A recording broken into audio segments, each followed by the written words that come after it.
Hello everyone, welcome to Tathastu ICS. My name is Khushbu. Let's get started with our daily news analysis. हम जो है इसको जल्दी से जल्दी स्टार्ट करते हैं, बट उससे पहले थोड़ा बहुत सा इन्फॉर्मेशन चाहिए ना भाई, क्या चल रहा है तथास्तु पे, ये भी तो पता होना चाहिए ना, राइट? तो हमारी ये जो कोर्सेज हैं ये सारी की सारी स्टार्ट हो चुकी हैं 26 जून से, तो जल्दी से ज्वाइन कर लीजिए. What are you waiting for? So BA, MA and diploma plus UPSC preparation, और सिर्फ यूपीएससी प्रेपरेशन अगर आपको करनी है तो वो सारे ही कोर्सेज स्टार्ट हो चुकी है 26 जून से. You can go ahead with this.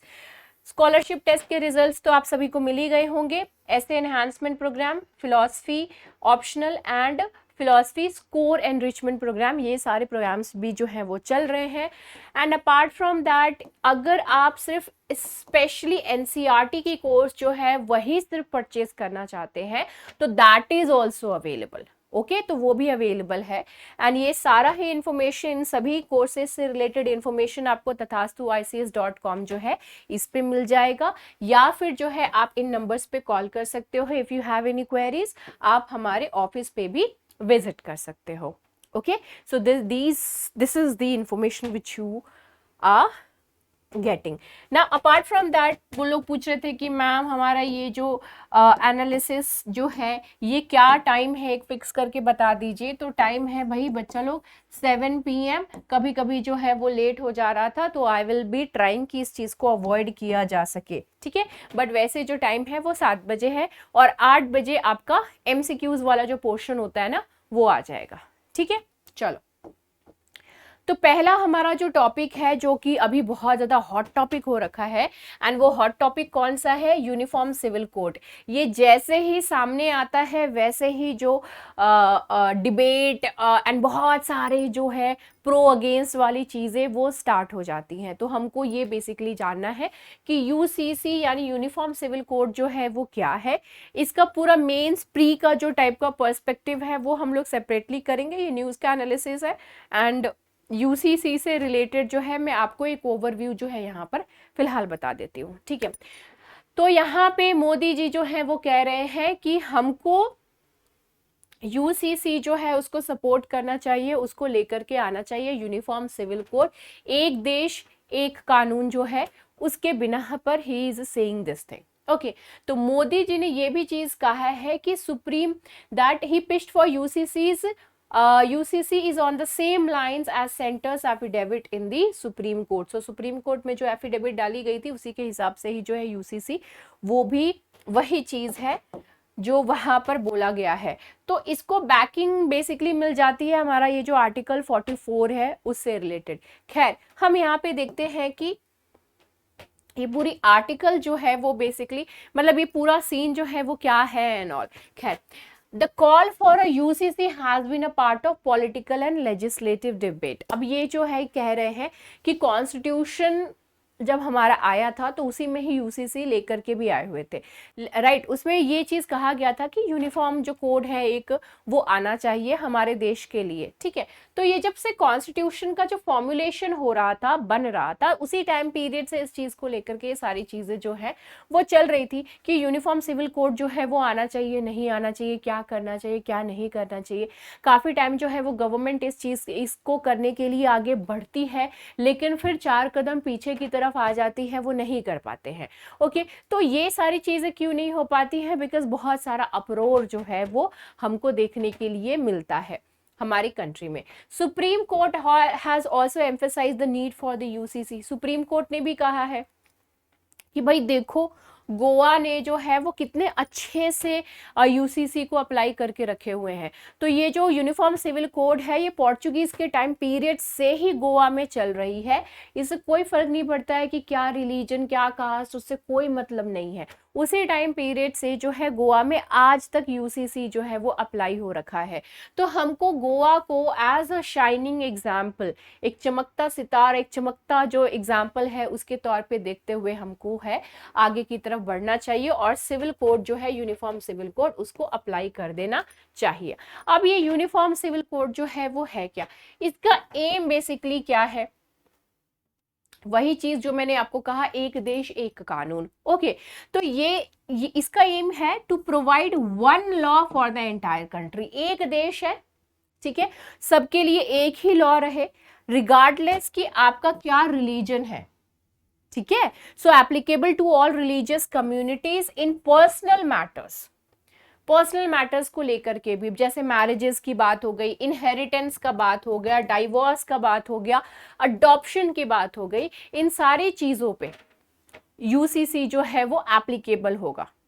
Okay अभी जो है वो मुस्लिम्स का एंड हिंदूज का डिफरेंट लॉज के अकॉर्डिंग जो है वो चीज़ें होती हैं, तो वही चीज़ को यहाँ पे ये हटाया जा रहा है कि ये क्या है, हम एक देश है तो सबके ऊपर एक जैसा रूल जो है एप्लीकेबल होना चाहिए। सो this is what it is, it actually aims at. Okay, now it seeks to ensure uniformity of laws between communities and within communities to uphold equality between men and women. Okay. इसमें ये एक point ये भी कह रहा है कि ये बेसिकली क्या कह रहा है कि ठीक है, जो भी कम्युनिटीज हैं सारी कम्युनिटीज के बीच में इक्वालिटी मेंटेन हो जाएगी, इसके अलावा मेन एंड वुमेन के बीच में भी जो है इक्वालिटी वो भी मेंटेन हो जाएगी। तो इसीलिए यूसीसी जो है वो हमारे लिए बहुत ज़्यादा ज़रूरी है। तो ये इसके बारे में है। इसके अलावा ये चीज़ है कि ये जो यूनिफॉर्म सिविल कोड है, इसके कॉन्सेप्ट को लेकर के बहुत ज़्यादा जो है डिबेट हमेशा से ही रहा है।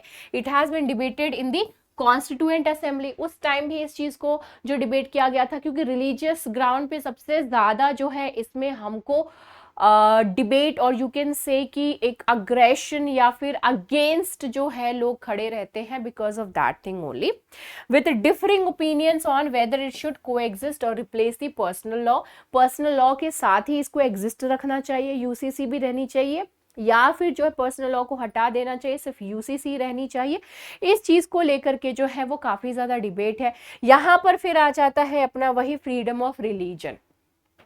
ओके तो हर रिलीजन का एक अपना रूल्स एंड रेगुलेशंस है, तो क्या उस चीज़ को हटा करके क्या हमको सिर्फ और सिर्फ इस लॉज के बिना पर ही काम करना चाहिए? तो ये सारी चीज़ों को लेकर के अच्छा खासा जो है यहाँ पे अपरोर रहता है, लोग जो है इसके अगेंस्ट रहते हैं।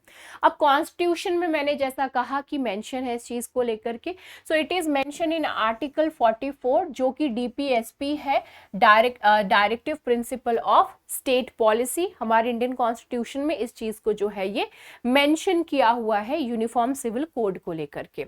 The codification of personal laws has historically faced the opposition as a scene with the Hindu code bill.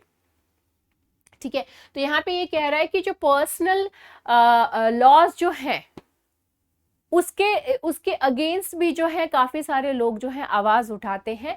तो यही बेसिकली पॉइंट है कि यूसीसी क्या कहना चाह रहा है, क्या करना चाह रहा है, वो आपको मोटा मोटा भी समझ में आ गया कि नहीं मैटर करता है कि आप किस कम्युनिटी से बिलोंग करते हो, आप किस रिलीजन से बिलोंग करते हो, आप मेल हो, फीमेल हो, लड़का हो, लड़की हो, ट्रांसजेंडर हो, कुछ भी हो, कोई मतलब नहीं बनता है। ठीक है, क्या मतलब बनता है कि आप इस देश के नागरिक हैं एंड ये एक लॉ है जो कि सबके ऊपर एप्लीकेबल है। कोई फर्क नहीं पड़ता है कि आप कौन हो, कहाँ से आए, क्या किए एंड ऑल, उन सारी चीज़ों से नहीं। आप यहाँ के सिटीजन हैं, शादी कर रहे हैं, ये लॉ एप्लीकेबल है, डिवोर्स ले रहे हैं, ये लॉ एप्लीकेबल है, आपने जो है अगर कोई चीज़ इनहेरिट कर रहे हैं तो ये लॉ एप्लीकेबल है। ये चीज़ है यहाँ पे बेसिकली। ठीक है, नीड क्या है? तो सबसे पहला नीड जैसा कि मैंने कहा इक्वालिटी। अब सभी को अगर आप एक ही पैमाने पर लेकर के आ जा रहे हैं तो वहाँ पे क्या चीज़ हो गया? इक्वालिटी आ गई। सबको उसी तराजू से, वही जो एक लॉ है उसी तराजू में रख करके आप तौल रहे हैं। सबके लिए डिफरेंट है, तुम्हारे लिए ये है, तुम्हारे लिए ये है, ये वाला सिचुएशन यहाँ पर नहीं है। Okay, so different communities in India are currently governed by different personal laws leading to inequality and violation of the principle of equality in the constitution। तो हमारे कॉन्स्टिट्यूशन में इक्वालिटी का जो फंडा दिया हुआ है उसी चीज को निगेट करते हुए ये सारी जो पर्सनल लॉज हैं, पर्सनल लॉज जो है वो इंडिया में अभी भी एग्जिस्ट कर रही है, जो कि नहीं होनी चाहिए। ओके, नेक्स्ट आता है हिस्ट्री ऑफ यूनिफॉर्म कोड इन गोवा। तो गोवा में अगर ये इतने टाइम से एप्लीकेबल रहा है और इतने सौहार्द से चीज़ें वहाँ पे चल रही हैं, ऐसा तो नहीं है कि वहाँ पे क्रिश्चियन नहीं है, मुस्लिम्स नहीं है, हिंदूज नहीं है, ऐसा तो नहीं है, people are staying over there. तो अगर वो लोग वहाँ पे उस चीज़ को लेकर के आगे चल सकते हैं तो why not in the whole country, right? So this is something which we need to learn from the from Goa. Goa had a uniform civil code under Portuguese rule which continued even after its integration over here in India. तो India में integrate करने के बाद भी जो है ये क्या है क्या है कि अभी भी यूसीसी को ये लोग फॉलो कर रहे हैं। ओके, नेक्स्ट आती है क्लैरिटी, सिंप्लिसिटी एंड इंटेलिजिबिलिटी। अब यहाँ पे क्या है कि ठीक है, एक लॉ है तो कोई भी उस लॉ को देख करके जो सोच सकता है कि हाँ क्या एप्लीकेबल है क्या नहीं एप्लीकेबल है। ओके, अब डिफरेंट लॉज रहेंगे तो उस चीज में बहुत सारा कंफ्यूजन भी रहता है। ओके, तो वही चीज है। So implementing UCC would bring clarity. Okay, clarity रहेगी, simplicity to personal laws, ensuring they align with the constitution's vision of the dignity, liberty and that of the equality. इन सारी चीजों को मेंटेन करें। अब जैसे कि यहीं पे बात ले लीजिए, ट्रिपल तलाक की जहां तक बात आती है तो बहुत सारे ऐसे मुस्लिम कंट्रीज है जहां पे ट्रिपल तलाक नहीं आता। पाकिस्तान ही देख लीजिए, पड़ोसी देश को ही देख लीजिए अपने, वहां पे ट्रिपल तलाक नहीं है। तो अगर वैसी कंट्रीज में नहीं है, हमारी कंट्री में है, एंड हम जो है हमारे कॉन्स्टिट्यूशन में इक्वालिटी को लेकर के बात करते हैं, हम डिग्निटी को लेकर के बात करते हैं, हमारे कॉन्स्टिट्यूशन में वो सारी चीजें मेंशन है। आप बोलते हैं हमेशा कि हम कॉन्स्टिट्यूशन को मानते हैं, राइट? तो you should understand this thing. Constitution में ये बहुत ही बेसिक चीज आपको दी हुई है कि liberty, dignity and this thing equality, it is there. तो आपको ये चीज फॉलो करना चाहिए। तो उस चीज में ये जो है यूसीसी काफी हद तक हेल्प करेगी। ओके, नेशनल इंटीग्रेशन, सब एक ही लेवल पे आ गए तो ये नेशनली जो है एक तरीके से मजबूती भी देता है।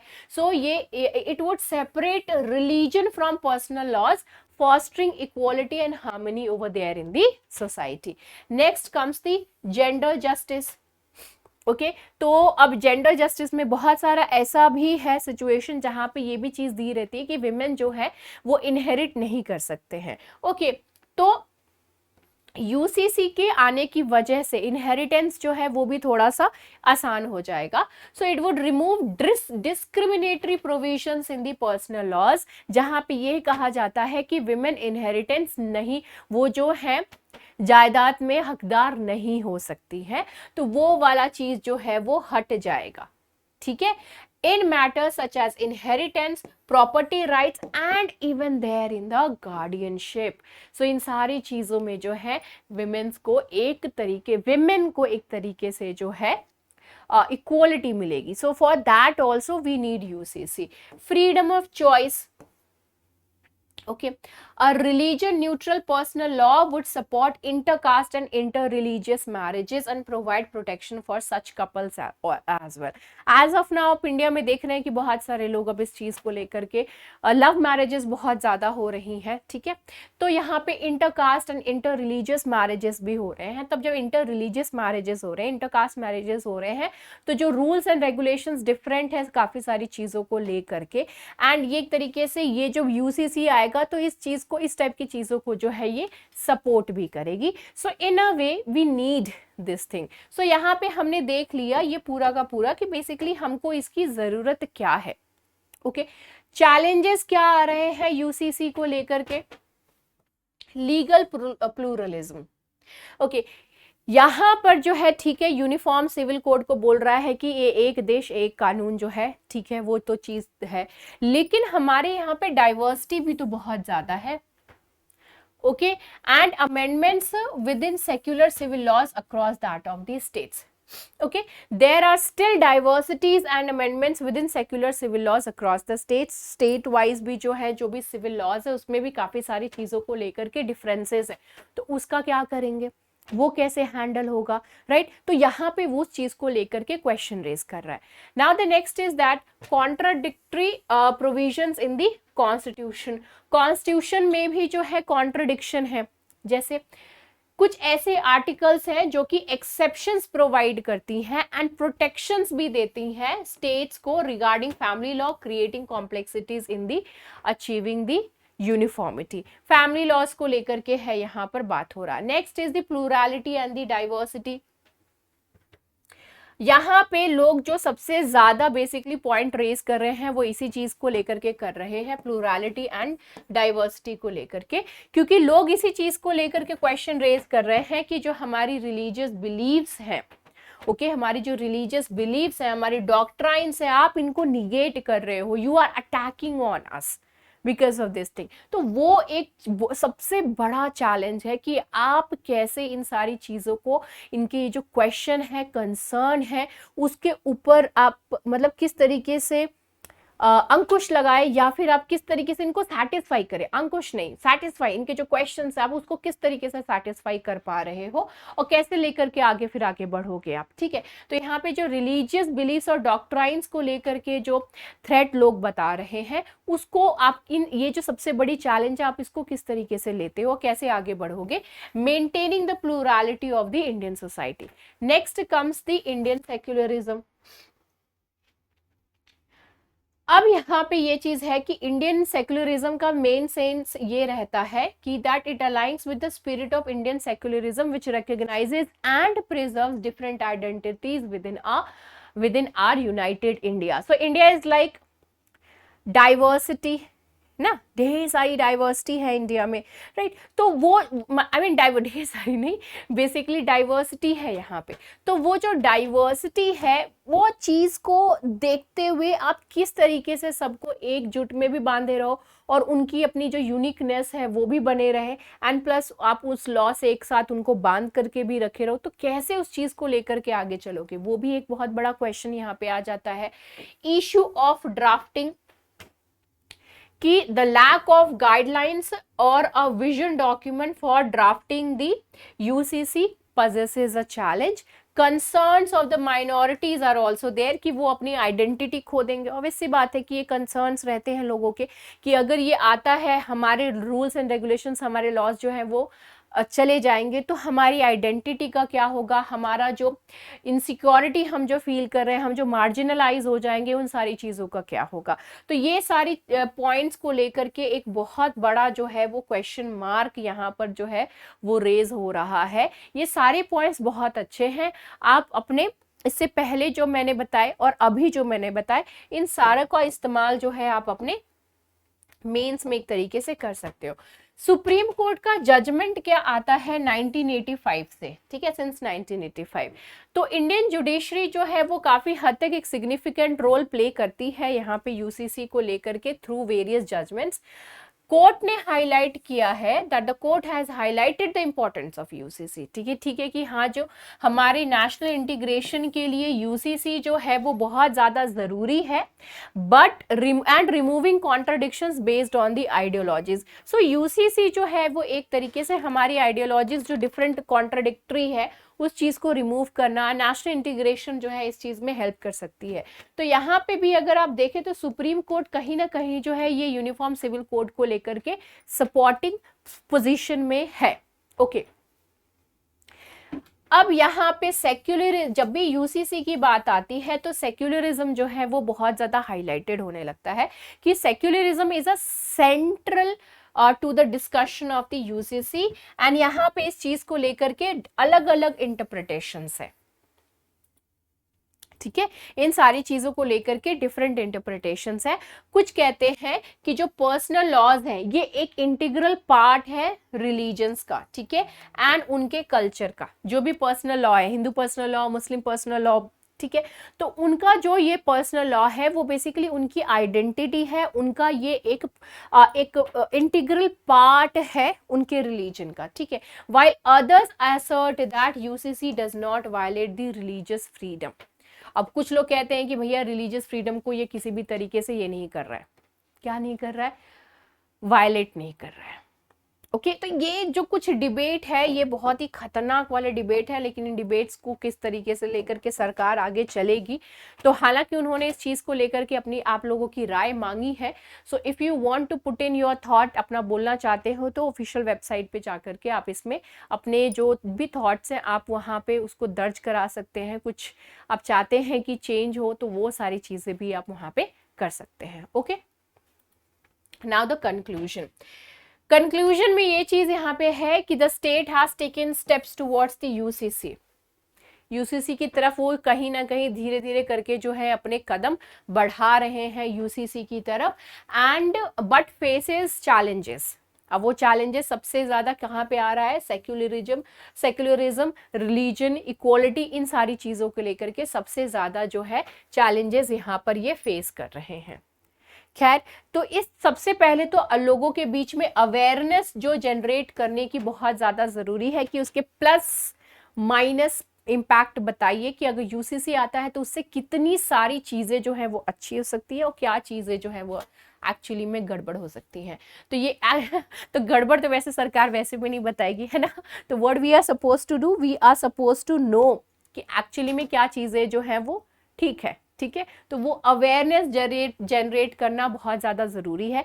यूसीसी के आने की वजह से डिस्क्रिमिनेशन नहीं होगा, इक्वालिटी होगी, क्या है नहीं है, ये सारी चीज़ें बताना बहुत ही ज़्यादा सरकार के लिए ज़रूरी है। तो सारा यूसीसी तो एक तरीके से मैंने कवर कर ही दिया, तो आई डोंट थिंक सो कि इसको सेपरेटली मुझे कवर करने की ज़रूरत है। चलिए अब बढ़ते हैं हम अब अपने अगले टॉपिक में। यहाँ पर क्या है, 7 products from UP get GI tag. GI tag मिला है उत्तर प्रदेश में 7 चीजों को जीआई टैग मिला है, ठीक है।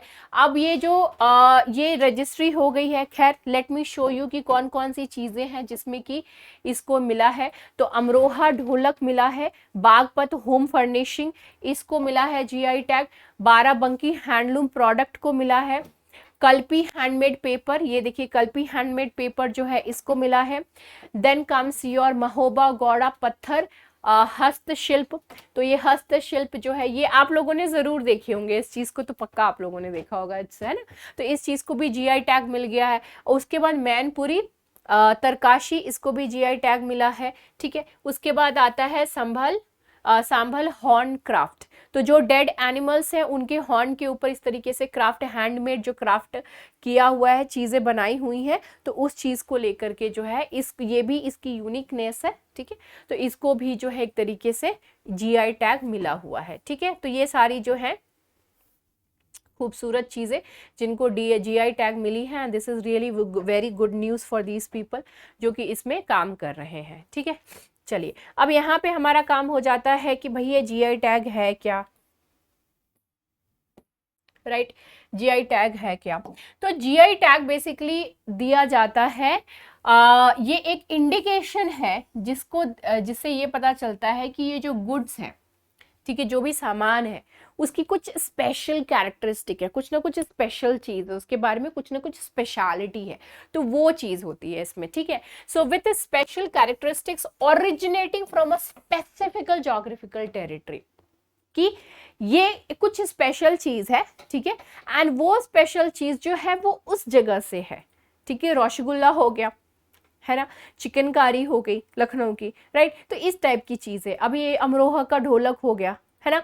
तो ये सारी चीजें वहां से कि हाँ यहाँ का ढोलक जो है वो बहुत अच्छा है, राइट, उसको जीआई टैग सरकार ने दी हुई है, ओके। तो वो एक ऑथेंटिसिटी जो है उससे वो पता चलती है, right. The Geographical Indications of Goods Registration and Protection Act 1999 in India, it actually aims to register and protect geographical indications related to the goods. यहाँ पे ये जो GI है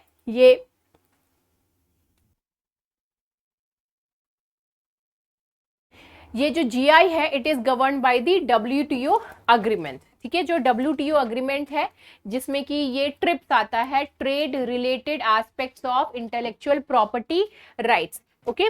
इंटेलेक्चुअल प्रॉपर्टी राइट्स ये जो है इसके अंतर्गत ये GI टैग्स जो है वो देने बेसिकली स्टार्ट करे गए थे, and this is quite good also, okay. तो ये सारी चीजें जो है ये एक अच्छा स्टेप है आई वुड से, ठीक है। नेक्स्ट आता है स्कोप ऑफ जीआई टैग मिलने का इसका स्कोप क्या हो जाता है। तो स्कोप ये हो जाता है कि कहाँ तक जो है किस किस के ऊपर जो है आप जीआई टैग दे सकते हो। तो देखिए agriculture products, natural manufacture products, and it also includes the handicraft and the industrial goods also. तो इन सभी को जो है जीआई टैग दिया जा सकता है और दिया जाता भी है, okay. Next comes the validity. Validity इसकी आती है 10 साल तक, ठीक है, 10 साल तक रहती है, उसके बाद फिर इसको रिन्यू भी किया जा सकता है। सिग्निफिकेंस क्या है, ऑब्वियस सी बात है, अगर किसी भी प्रोडक्ट को जीआई टैग मिला है तो इसका मतलब वो हाइप होगा, लोग उस चीज को खरीदने के लिए इंटरेस्टेड रहेंगे, लोग को लगेगा कि हाँ भैया अगर हम ये सामान जो है इस जगह से जाकर के खरीदेंगे तो we will be getting the authenticate सामान, है ना। तो वो चीज यहाँ पर ये अप्रूव कर देती है, लोगों के दिमाग में इस चीज को रहता है, तो कस्टमर्स को ये एश्योरेंस मिल जाता है कि ये जो प्रोडक्ट है ये ऑथेंटिक है। Okay, so this is what was about the GI. ठीक है, नेक्स्ट आता है अपना growth of India US relationship. India US relationship की ग्रोथ की बात है, यहाँ पे 2 आर्टिकल्स है। ठीक है, एंड वो दोनों ही यहाँ सॉरी ग्रोथ बोल रही हूँ, tracing the arc of American एक्सेप्शनिज्म for India. ठीक है, 2 आर्टिकल्स, एक हम लोग डिजिटल वाला करेंगे और एक ये वाला करेंगे। दोनों में ही हमको ये पता चल जाएगा कि यूएस जो है वो किस तरीके से इंडिया को बैकिंग भी करता है, सपोर्ट भी करता है, और किस तरीके से जो है थोड़ा सा धक्का भी देता है। तो वो सारी चीजें आपको यहाँ पे पता चल जाएंगी। खैर, growth of India US relationship, इसमें क्या चीज दिया हुआ है? तो इसमें ये बता रहा है कि over the period of time हमारा रिलेशनशिप जो है वो काफी ज्यादा अच्छा होता जा रहा है। किसके साथ अच्छा होता जा रहा है? तो यूएस के साथ अच्छा होता जा रहा है। ओके, सो ये काफी ज्यादा बिल्डअप होता गया है over the by the 5 American presidents. जो पिछले 5 अमेरिकन प्रेसिडेंट्स हैं, जैसे कि Clinton, Bush, Obama, Trump and Biden, यहाँ से जो है चीजें थोड़ी बेटर होनी शुरू हो गई थी। स्पेसिफिकली क्लिंटन के टाइम पीरियड से चीजें बहुत ही आगे बेहतर होती जा रही थी। ठीक है, एंड जो पिछली और जो कुछ 3 इंपॉर्टेंट हमारे प्राइम मिनिस्टर रहे हैं, वाजपेयी जी, मनमोहन सिंह एंड मोदी जी। ठीक है, तो ये जो है वाजपेयी जी, मनमोहन सिंह जी और मोदी जी, तो ये तीनों ही जो हमारे प्राइम मिनिस्टर थे, एंड ये जो 5 यूएस के प्रेसिडेंट थे, ये सभी जो है जो मेल मिलाप होता था तो उससे काफी चीजें ना बहुत अच्छी हुई हैं। ओके, इंडिया और यूएस के बीच में। सो एक अच्छा डिप्लोमेसी जो है, you can say that has been there. So different eras of relationship, different eras थे रिलेशनशिप के, डिफरेंट चीजें बेटर हुई। Summit level diplomacy, nuclear diplomacy, trade and military diplomacy, ये सारी चीजें जो है डिफरेंट टाइम पे जो भी उस टाइम ज्यादा जरूरी थी, ज्यादा ही इम्पैक्टफुल थी, तो उन सारी चीज़ों के ऊपर जो है डिप्लोमेसी इन्होंने जो है एक तरीके से रिलेशन जो है चलाया, और बेटर पोजीशन पे आज जो है इंडिया यूएस की रिलेशनशिप देखने के लिए मिलती है। टेक्नोलॉजिकल डिप्लोमेसी में अभी हमने देखा था, अभी कुछ टाइम पहले ही हम लोग पढ़े थे इस चीज को लेकर के, जो प्राइम मिनिस्टर मोदी जी जो अभी गए थे अमेरिका में, तो वहां पे उन्होंने जो है टेक्नोलॉजी ट्रांसफर को लेकर के वहां पे साइन हुआ है। So here the diplomacy, here it included the promise of transfer of technology from the US. So US से जो है टेक्नोलॉजी को ट्रांसफर करने की बात जो है वो यहाँ पर आई है सामने। एंड यहाँ पर जो है ये MOU भी साइन हुआ है किसके बीच में? जनरल इलेक्ट्रिक और HAL, Hindustan and aeronautics limited, that is HAL के बीच में ये MOU जो है वो साइन हुआ है। फाइटर जेट इंजिन्स की ट्रांसफर को लेकर के 80% टेक्नोलॉजी जो है वो यहाँ पर ट्रांसफर होगी उस चीज को लेकर के। ठीक है, ये चीज हमने ऑलरेडी एक जगह पे कवर कर रखा है। सो आई डोंट थिंक सो कि मेरे को इतना ज्यादा इन डेप्थ में जाने की जरूरत है। ओके, तो ये एक भी प्लस पॉइंट दिखा रहा है कि 80%, हाँ, इससे पहले इतना ज्यादा ट्रांसफर नहीं हुआ था टेक्नोलॉजी, लेकिन now 80%, so that is really very good. Okay, shift in US perception, तो यूएस के परसेप्शन में भी काफी ज्यादा चेंजेस आए हैं। अब जैसे कि यहाँ पे आप देख सकते हो कि अमेरिकन एक्सेप्शनलिज्म, बहुत सारी ऐसी इश्यूज अभी भी सामने आ रहे हैं, लेकिन उसके बावजूद जो है यूएस हमेशा किसी ना किसी तरीके से इंडिया के लिए एक एक्सेप्शन जो है वो क्रिएट कर देता है। जैसे कि इंडिया जो है वो न्यूक्लियर नॉन प्रोलिफरेशन ट्रीटी जो है इसका सिग्नेटरी नहीं है, इसको ज्वाइन नहीं किया है। किसने ज्वाइन नहीं किया है? इंडिया ने। और signing the comprehensive nuclear test ban treaty, उन्होंने जो है इंडिया ने इस चीज को भी साइन नहीं करी है, लेकिन फिर भी यूएस जो है यहाँ पर इंडिया के लिए एक्सेप्शन लेकर के आया है। इंडिया के ऊपर उतना वो प्रेशराइज नहीं करता है कि आप साइन करो। ठीक है, तो इससे ये पता चलता है these exceptions included waivers, agreements and exemptions which were related to the civil nuclear cooperation and the export controls. Exception नहीं करता तो हमारे लिए बहुत सारी चीजों को लेकर के नुकसान हो जाती है, लेकिन यूएस ने ऐसा मतलब एक्सेप्शन किया इंडिया के लिए। एंड एशियन ये जो कॉन्टिनेंट है एशिया में, तो यहाँ पे वैसे भी यूएस के लिए इंडिया बहुत ही ज़्यादा ज़रूरी बन जाता है, एक बहुत ही ज़्यादा नीड है यूएस को बेसिकली इंडिया की in order to counter China. तो वो तो एक अलग ही सीन आ जाता है। खैर, लेकिन फिर भी ये इतने डिप्लोमेटिकली इतने हाई लेवल पे इस तरीके की चीज़ें हो रही हैं, थोड़ी खींचतान होती है, लेकिन फिर भी मान जाता है। अब यहाँ पे देख लीजिए, रशिया से जो है हम ऑयल इंपोर्ट कर रहे हैं, इवन आफ्टर की जो यूएस जो है काफ़ी टाइम इस चीज़ को कह चुका है कि इसको मत करो करके, लेकिन still we are doing that, right. तो यहाँ पे अगर वो चाहता तो काटसा जो है वो अप्लाई कर सकता था, that is countering America's adversaries through sanctions act. यहाँ पे हमारे जो एक्सटर्नल मिनिस्टर हैं एस जयशंकर जी ने जो बात कही थी वो बहुत ही सही बात कही थी कि यूरोप सोचती है कि that theirs problem is the world's problem, but world's problem is not theirs problem.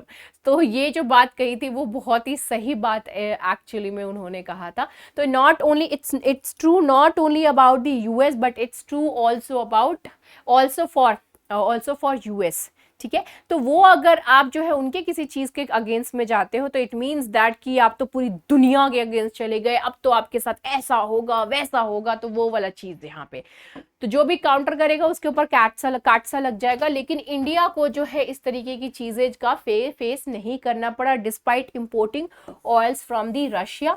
And India के लिए भी यहाँ पे हमारे जो डिप्लोमेट्स हैं उनको भी अपलॉड करने की बहुत ज्यादा जरूरत है, क्योंकि उन्होंने अपने स्टैंड को बहुत ही सही तरीके से सामने रखा कि भैया यूरोप भी तो कर रहा है, उसके बाद आपको कोई दिक्कत नहीं है, हम अगर इंपोर्ट कर रहे हैं तो बहुत दिक्कत है। तो हमने अपनी चीजों को जो इतना स्ट्रांगली सामने रखा तो हमारे डिप्लोमेट्स के लिए भी क्लैप बनता है। खैर, now India has also received exemptions under the International Religious Freedom Act despite condemnations to place India on a list of countries of particular concern. तो इंडिया में जो है इंटरनेशनल रिलीजियस फ्रीडम एक्ट के अंतर्गत जो है यहाँ पे भी एक्सेप्शन मिल जाता है, क्योंकि इंडिया में अक्सर जो है वो रिलीजियस तू मैं होती रहती है, लेकिन फिर भी जो है वहाँ पे कंट्रीज ऑफ पर्टिकुलर कंसर्न को लेकर के वहाँ पे जो है इंडिया को इस लिस्ट में नहीं रखा जाता है। Okay, so that is also a kind of exception which we can see. Now the next is the reasons for the exception. Reasons क्या है? कोई भी अगर आपके लिए भलाई कर रहा है तो ऐसे फ्री में तो भलाई नहीं कर रहा है ना, फ्री में तो भलाई नहीं कर रहा है, कुछ तो है, राइट। तो वो कुछ तो क्या है यहाँ पे जो है, it is because due to the promises of ties India's economic market, India एक बहुत बड़ा मार्केट है। मिलिट्री प्रोक्योरमेंट जो कि इंडिया वहां से हम बहुत सारा प्रोक्योर कर रहे हैं ना, वो भी एक बहुत बड़ी बात है। एंड ज्योग्राफी, इंडिया की जो ज्योग्राफी है, चाइना, मैंने कहा ना चाइना की अगेंस्ट जो है वो इंडिया को देखता है, ठीक है, चाइना के अगेंस्ट इंडिया को देखता है, तो वहां पे जो है ये बहुत ज्यादा इंपॉर्टेंट रोल प्ले हो जाती है, राइट। तो इंडिया जो है वो एशिया का बॉस एक तरीके से। सो इंडियन अमेरिकन डायस्पोरा जो है वो भी बहुत इंपॉर्टेंट है। अभी रिसेंटली आपने देखा होगा ना कि ट्रंप ने भी इंडियन जो डायस्पोरा है उसको इम्प्रेस करने की कोशिश करी, एंड यहाँ पर जो है Biden, Kamala Harris, why she is there, Indian diaspora. तो हमारे जो लोग वहां पे जाकर के दूसरे देश में रह रहे हैं ना, तो उनसे हमको भी कुछ फायदा जरूर मिल रहा है। तो ये चीज भी जो है वो बहुत ज्यादा इंपॉर्टेंट रोल प्ले कर रही है, क्योंकि वो परमानेंट सिटीजन है, रिच लेवल पे है, हाई लेवल पे वो लोग बैठे हुए हैं, ऐसे ही नहीं कहीं पे बैठे हुए हैं, ठीक है। Now the challenges and the unilateral nature. Challenges क्या है, ठीक है, एक्सेप्शंस जो इंडिया के लिए बनाया गया है, ठीक है, वो at any time posing challenges to the relationship, ठीक है। एक्सेप्शंस जो हैं वो बनाए गए हैं जो कि कभी कभी अक्सर जो है थोड़ी बहुत दिक्कतें क्रिएट कर देती हैं। Relationship remains largely on one directional basis, okay, एक ही साइड से जो ज्यादातर ये रिश्ता जो है, रिलेशनशिप जो है वो चल रही है। With India requiring more investment, India को ज्यादा इन्वेस्टमेंट चाहिए, हार्डवेयर चाहिए, टेक्नोलॉजी ट्रांसफर चाहिए यूएस से, तो इंडिया को नीड है, एंड यूएस को जो है वो दे रही है, ठीक है। तो इंडिया ले रही है ढेर सारा और वो यहाँ से पैसे दे रही है, यूएस क्या कर रही है, जाओ ले जाओ, ये भी चाहिए ले जाओ, वो भी चाहिए ले जाओ, लेकिन पैसे दे जाओ, तो वो वाला सीन यहाँ पे चल रहा है, ओके तो यहाँ पे जो है दोनों को ही एक दूसरे की बहुत ज्यादा जरूरत दिख रही है. The pace and extent of high tech cooperation and other areas of collaboration are determined by the US and a transformational leap in the relationship would require a change in the rules themselves, with both countries respecting each other's strategic autonomy, which I don't think so कि US would be very much interested in order to do that, कि भैया हम जो चाहे वही हो, उनका काम ही वही रहता है.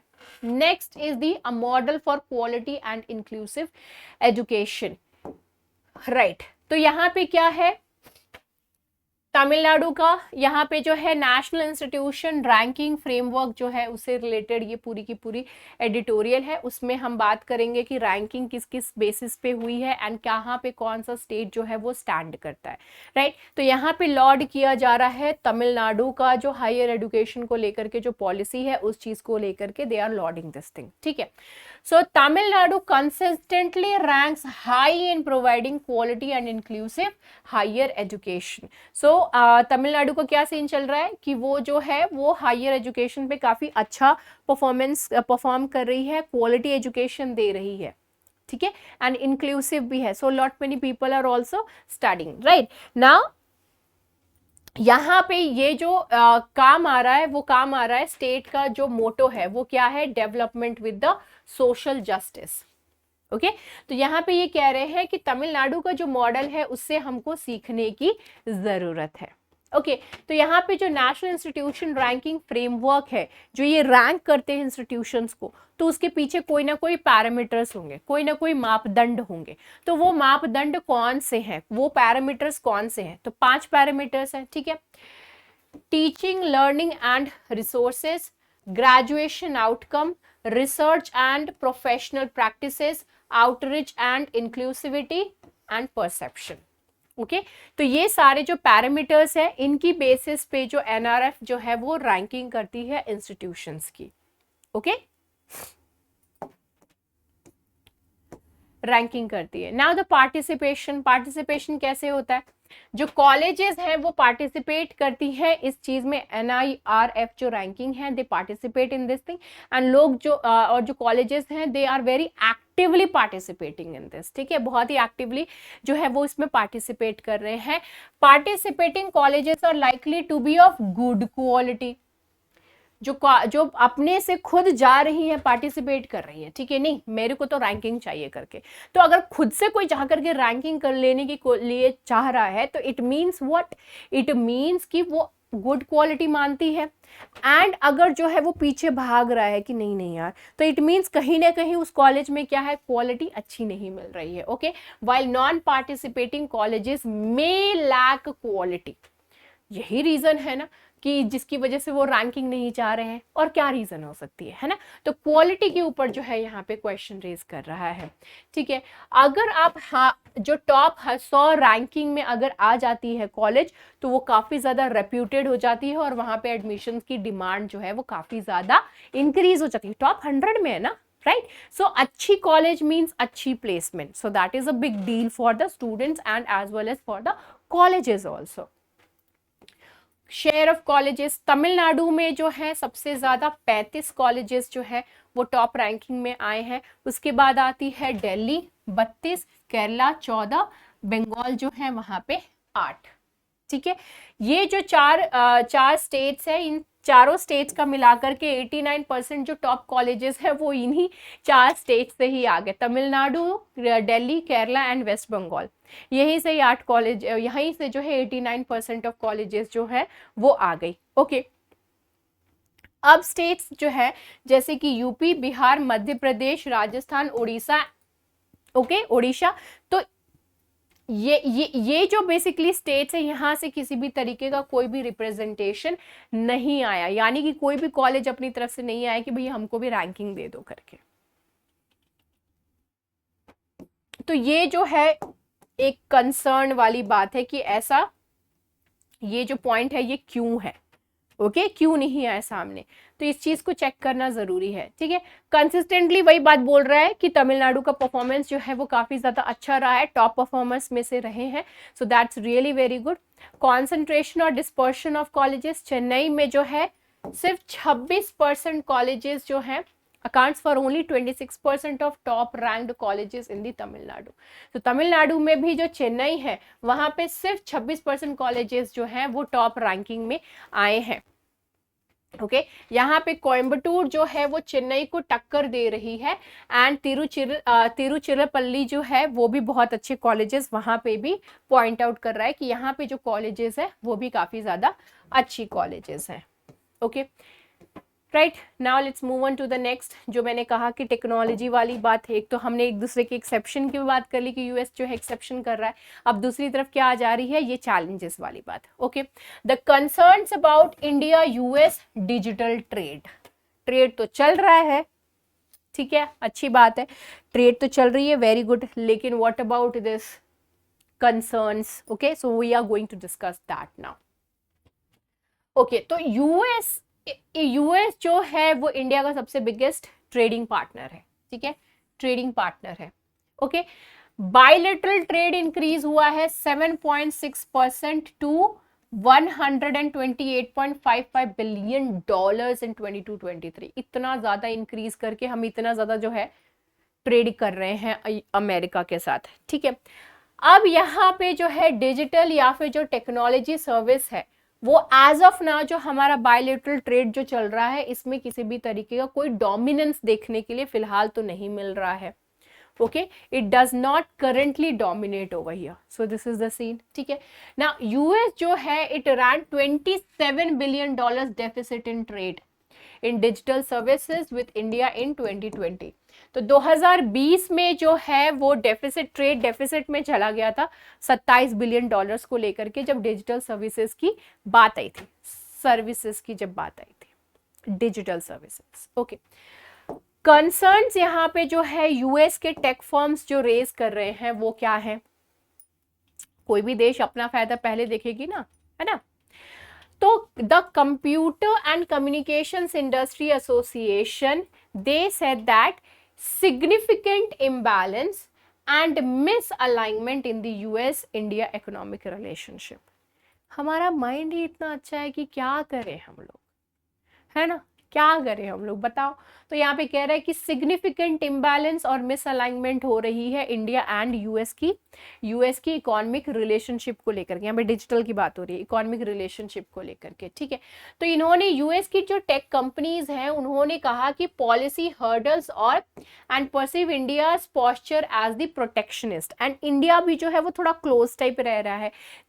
ऑब्वियसली हम जो है वो ज़्यादा से ज़्यादा कोशिश कर रहे हैं कि जो हमारी डोमेस्टिक में जो बेसिकली कंपनीज हैं वो ज़्यादा फ्लरिश करें और ज़्यादा बेटर हों करके, ठीक है। तो यहाँ पे ये लोग जो है वो पॉइंट आउट करते हैं, आप तो हमारी तरफ इतना ज़्यादा ओपनली अब चाह रहे हैं, लेकिन हम जब आपकी मार्केट में एंटर करना चाह रहे हैं तो बहुत ज़्यादा जो है प्रोटेक्शनिस्ट वाला जो सीन है वो यहाँ पर क्रिएट कर दे रहे हैं। Okay, the Indian government's regulations favor domestic players, providing preferential treatment to the Indian companies. So यहाँ पे यही कह रहे हैं कि प्रेफरेंस जो जस्ट मैंने आपको बात बताई वही चीज है यहाँ पे।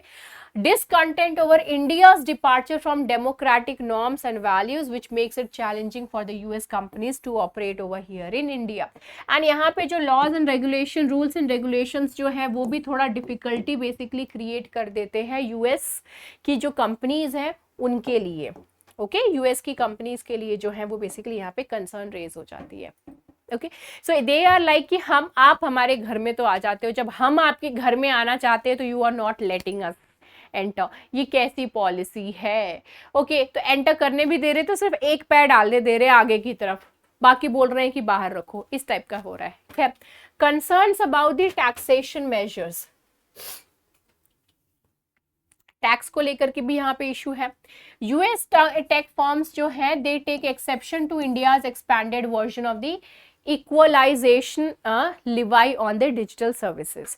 तो यूएस टेक फर्म्स जो हैं वो एक्सेप्शंस ले रही हैं इस चीज को लेकर के। Okay, now the 2020 amendment to the equalisation levy impose 2% tax on the gross revenues received by the non resident e commerce operators. तो यहाँ पे जो है ये बोल रहा है कि 2% टैक्स जो है आप इस चीज के ऊपर जो है बेसिकली चार्ज कर दे रहे हो, वो एक पॉइंट हो जा रहा है।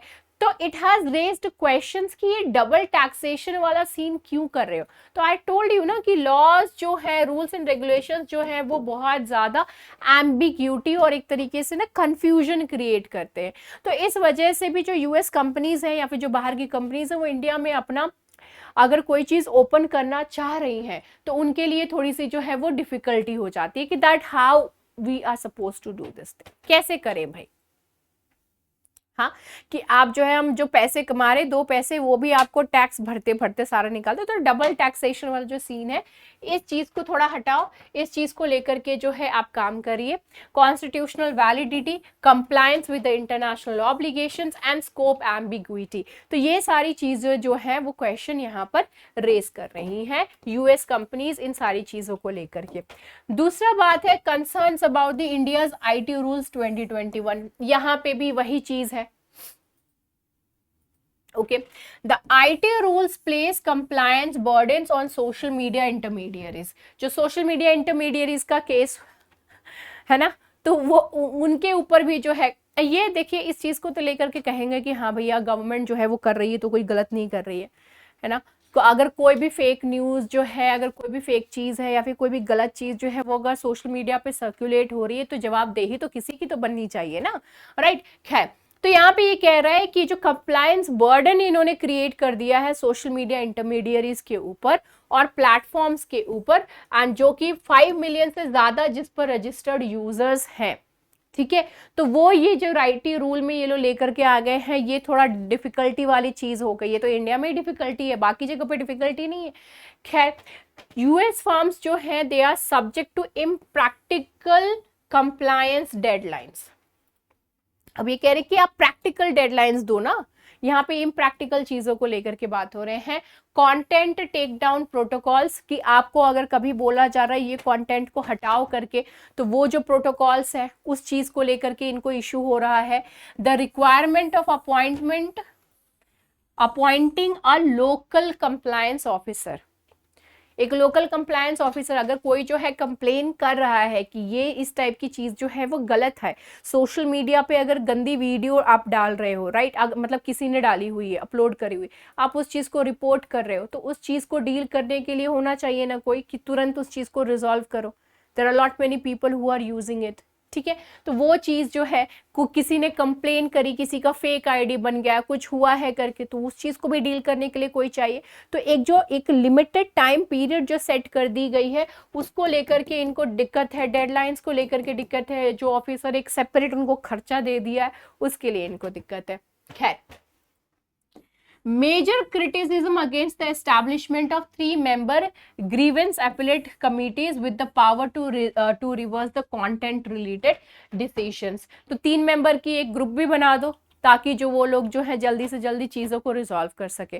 तो ये सारा जो पॉइंट है आईटी रूल में दिया हुआ, इन सभी चीजों से जो है इनको बहुत बहुत बहुत ही ज्यादा जो है दिक्कत है। So they are having problems with all these things which has been given over there in the IT act, I mean IT rules, sorry, not IT Act, IT rules of 2021. So they are raising question related to this thing कि भाई इसको change करो करके। खैर, India जो है वो strict हो रहा है काफी सारी चीजों को लेकर के। Concern about the draft data protection bill, अब यहाँ पे जो डेटा प्रोटेक्शन बिल है, क्योंकि जो चीजें हैं वो यहाँ पर यूज हो रही हैं, तो डेटा यहाँ सेव होने की बजाय where it is being saved, कहाँ पे जो है आप इसको सेव कर रहे हो, कहाँ रख रहे हो।